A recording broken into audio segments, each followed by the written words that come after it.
નમસ્કાર, YNN ન્યૂઝમાં આપનું સ્વાગત છે। સમાચારમાં વાત કરીએ તો વડોદરા શહેર જિલ્લા કોંગ્રેસ સમિતિ દ્વારા 14 નવેમ્બર 2025 શુક્રવારના રોજ ભારતના પ્રથમ વડાપ્રધાન, દેશના નિર્માતા અને બાળકોના ચાહિતા પંડિત જવાહરલાલ નહેરુ જયંતિ નિમિત્તે પુષ્પાંજલિ કાર્યક્રમ થયો। સાથે જ પંડિત જવાહરલાલ નહેરુજીના આદર્શો અને વિચારોને યાદ કર્યા, જેમાં શ્રી ઋત્વિજ જોશી પ્રમુખ, વડોદરા શહેર કોંગ્રેસ સમિતિ શ્રી ચંદ્રકાંત શ્રીવાસ્તવ, વિરોધ પક્ષ નેતા વડોદરા શહેર કાઉન્સિલર પુષ્પાબેન વાઘેલા, કાઉન્સિલર હરીશભાઈ પટેલ તથા મોટી સંખ્યામાં મહિલા કાર્યકર્તાઓ ઉપસ્થિતિમાં પુષ્પાંજલિ કરવામાં આવી।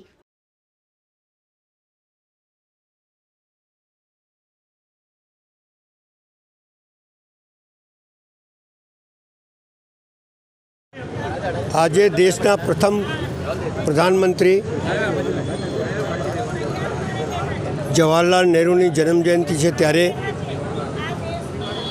એ પ્રધાનમંત્રી હતા જેણે દેશની આઝાદીની અંદર કારાવાસ બી ભોગવ્યો, લડત બી આપી અને 1000 દિવસ કરતાં વધારે જેલમાં રહ્યા, 3 વર્ષ કરતાં વધારે, અને પોતાની તમામ મિલકત દેશ ઉપર ન્યોછાવર કરી દીધી।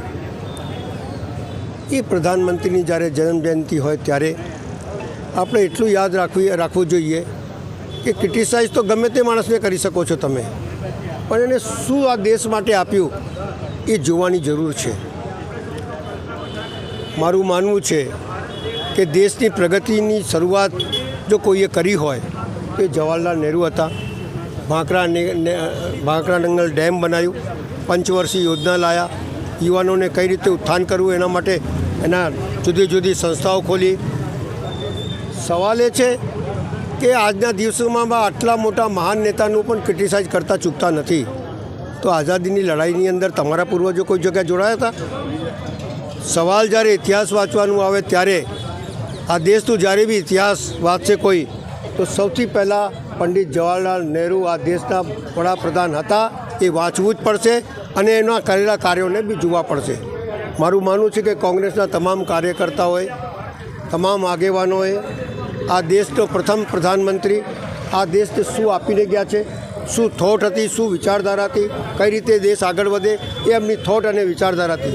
યુવાનોને આગળ લઈ જવા, નાના બાળકો માટે એમને જે પ્રાથમિક શિક્ષણ ચાલુ કર્યું, ચાચા નહેરુ દિવસ મનાવ્યું, આ બધા કાર્યો દેશના ઉત્થાન અને બાળકોના ઉત્થાન માટે જે કર્યું છે એને યાદ કરીને કોંગ્રેસ પાર્ટીએ એની તરફ જોવું જોઈએ, એની વિચારધારા વાંચવી જોઈએ અને દેશને કઈ રીતે આગળ લઈ જવું એ એમને આગળ લઈ જવા માટે પ્રયત્ન કરવા જોઈએ। આજના દિવસે એમના જન્મદિવસના દિવસે એ જ આપણે નક્કી કરવું જોઈએ કે આપણે જવાહરલાલ નહેરુએ શું કર્યું, આપણા પાછલા નેતાએ શું કર્યું અને દેશ કઈ રીતે મજબૂત થાય અને પાર્ટી કઈ રીતે મજબૂત થાય। જૂઠ બોલવાથી પાર્ટી મજબૂત નહીં થાય, જૂઠું ફેલાવવાથી પાર્ટી મજબૂત નહીં થાય, કોઈને દોષારોપણ કરવાથી પાર્ટી મજબૂત નહીં થાય। દેશ અને પાર્ટી ત્યારે જ મજબૂત થશે જ્યારે સચ્ચાઈના રાસ્તા ઉપર અને દેશને સમર્પિત થવા માટે જે જવાહરલાલ નહેરુ કર્યું છે એ રીતે આપણે કરીએ અને દેશને આગળ વધારીએ, એ જ અભ્યર્થના। જય હિન્દ, જય ભારત।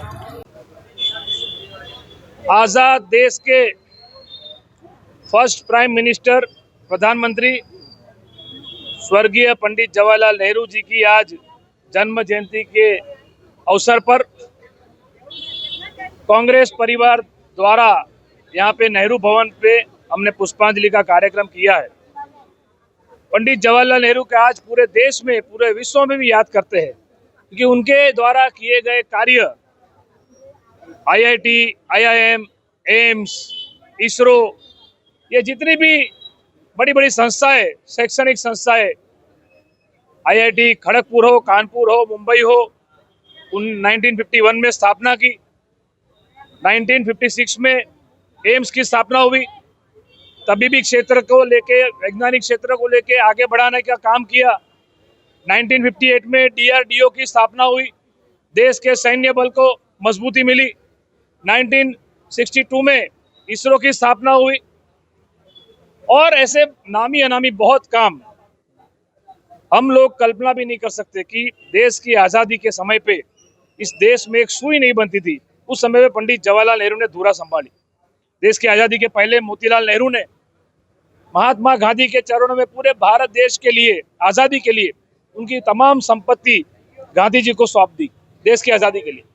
युवान पुत्र जवाहर भी सौंपा, जो इस देश के इतिहास में अंग्रेजों की जेल में सबसे ज्यादा कोई जेल में रहा वो पंडित जवाहरलाल नेहरू। 3259 दिन से भी ज्यादा दिन उन्होंने जेल में बिताए। और जिस भारत देश को हम कहते थे कि जहां डाल डाल पर सोने की चिड़िया करती है बसेरा, वो भारत देश है मेरा, वो सोने की चिड़िया अंग्रेज लूट के चले गए। और जब भारत देश में प्रधानमंत्री बने पंडित जवाहरलाल नेहरू आजादी के बाद, तब सुई भी नहीं बनती थी। आज आप देखिए इतने बड़े बड़े डैम, बांध, ये शैक्षणिक संस्थाएं, जो भारत रत्न की जो 9 कंपनियां, आज तो उससे भी ज्यादा उसका आंकड़ा है। ये सब पंडित जवाहरलाल नेहरू के दीर्घ दृष्टि को हम सलाम करते हैं, नमन करते हैं। आज उनका जन्म जयंती है, उनको कोटि कोटि वंदन करते हैं। Subscribe now and press the bell icon. Never miss an update.